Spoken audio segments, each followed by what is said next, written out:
Mes chers concitoyens, la campagne de l'élection présidentielle qui vient de s'achever a démontré cette aspiration au renouveau pour notre pays. Les partis politiques traditionnels, qui ont tous été au pouvoir à un moment donné ou à un autre, ont été balayés sans appel. Les Français ont imposé de nouveaux clivages politiques. Aujourd'hui, dans l'intérêt supérieur de la France, nous ne devons pas donner tous les pouvoirs à M. Macron. Il faut une opposition ferme, sincère, constructive et patriote à l'Assemblée nationale. C'est nécessaire pour la démocratie. C'est vital pour les Français. Cette opposition, je veux la conduire. Et je veux qu'elle parte d'ici, sur ces terres du bassin minier qui symbolisent tant l'échec des responsables politiques qui se sont succédés à la tête de notre pays. C'est de cette 11e circonscription du Pas-de-Calais que s'exprime cette résistance contre les élites déconnectées de la vraie vie. Le nouveau président de la République se targue d'incarner la nouveauté. Or, il ne fait que recycler les hommes politiques qui ont failli et ont été chassés par le peuple.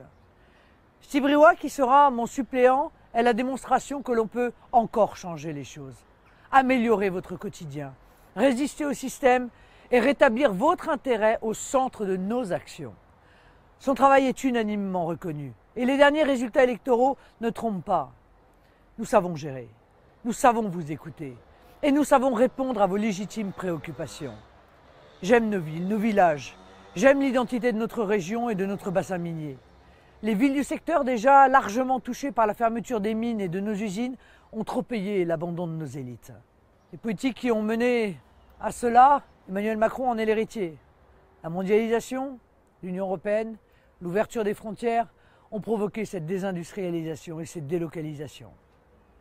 Il y a 15 ans, c'était Métal Europe. Près d'ici, c'est la Française des mécaniques qui en fait les frais. Et il y en a eu tant d'autres. Quelle usine fermera demain? Combien encore d'emplois seront supprimés? Je veux défendre la France et les Français par tous les moyens possibles pour nous protéger, pour vous protéger. Les attaques contre le droit du travail et notre modèle social seront notre quotidien si un contre-pouvoir fort n'est pas élu.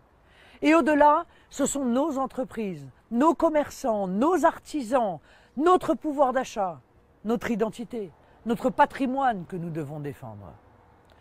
L'austérité n'épargnera rien ni personne et je refuse que vous soyez sacrifiés et livrés en pâture. Alors les 11 et 18 juin, ensemble, plus que jamais, défendons la France.